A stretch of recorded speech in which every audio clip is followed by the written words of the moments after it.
Just as a follow-up, the victim in this case remains in stable condition at an area hospital. At this time, we'll take a few questions. Could you tell us a little bit more about the relationship between the suspect and the victim, or anything you've gleaned from the investigation so far?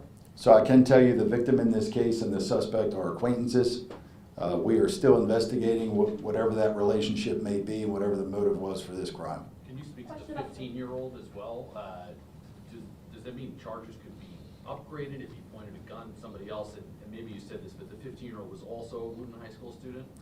Also a Wootton High School student. We had probable cause to file the charges for first and second degree assault. Whether or not charges get upgraded or downgraded would be left to the good judgment of our state's attorney. So is that second first-degree assault charge related to the 15-year-old or both related to the initial victim? And second, was law enforcement aware that he was flashing this gun on social media inside the school before the shooting?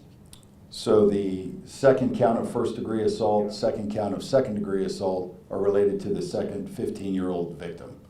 As far as what was occurring in that school prior to this shooting, that all remains under investigation by our detectives at this time. Yes, ma'am. Did the gun pointing incident, was that before or after the actual shooting? We've learned that that was before the actual shooting. And was that in a classroom? Can you share where that happened in the school? At this point, that remains under investigation. I'll take one more question. Was he wearing an ankle monitor at the time? Mr. McCarthy? I have no comment. Was it a ghost gun? It was a polymer 89mm handgun, commonly referred to as a ghost gun. That's correct. How concerning is that? It's very concerning for various reasons. One, we know that those types of firearms are very difficult to trace if we can do that at all. Part of our investigation will include where did that firearm come from, how did that student come into possession of that firearm, and how did it get into the school. Where was the student and the gun found? You said, it sounded like you said the student, or the suspect, the shooter, was found outside the school, and I was wondering, was the gun also found outside?